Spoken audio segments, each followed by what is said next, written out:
And as COVID-19 cases continue to rise, the restaurant industry is one of the first starting to deal with the second round of closures. Scripps reporter Alicia Nieves shows us the impact we're already seeing and how job losses are almost a certainty. In 2016, the restaurant Eden in Chicago opened. Owner Jody Fife says at the start of this year, we went from having the absolute best first quarter that we've ever had a week into March to a week later closing down with many other restaurants in the city and the country. So at that time, we had 526 employees.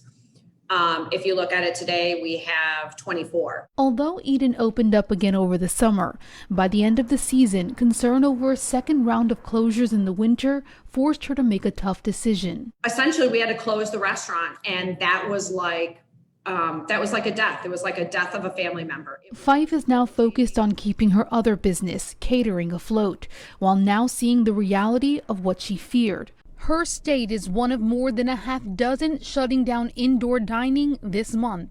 It's becoming very devastating here in the state of Illinois. Sam Toya is with the Illinois Restaurant Association and says it's about jobs for workers too. But if things don't change with no indoor dining or no stimulus bill, 66% of the restaurants feel they could be out of business in 4 months. This week, the National Restaurant Association sent a letter to governors and mayors across the country, noting it has, quote, not found any systemic outbreaks of COVID-19 from the hundreds of thousands of restaurants around the country that operate within the association's guidance. It's urging officials to reconsider current bans and future ones based on the data. Sean Kennedy is with the National Restaurant Association. We are such a vital part of serving an underserved community, finding them jobs, finding them a livelihood, that when we shut down, a lot of folks do not have transferable skills that they can apply elsewhere.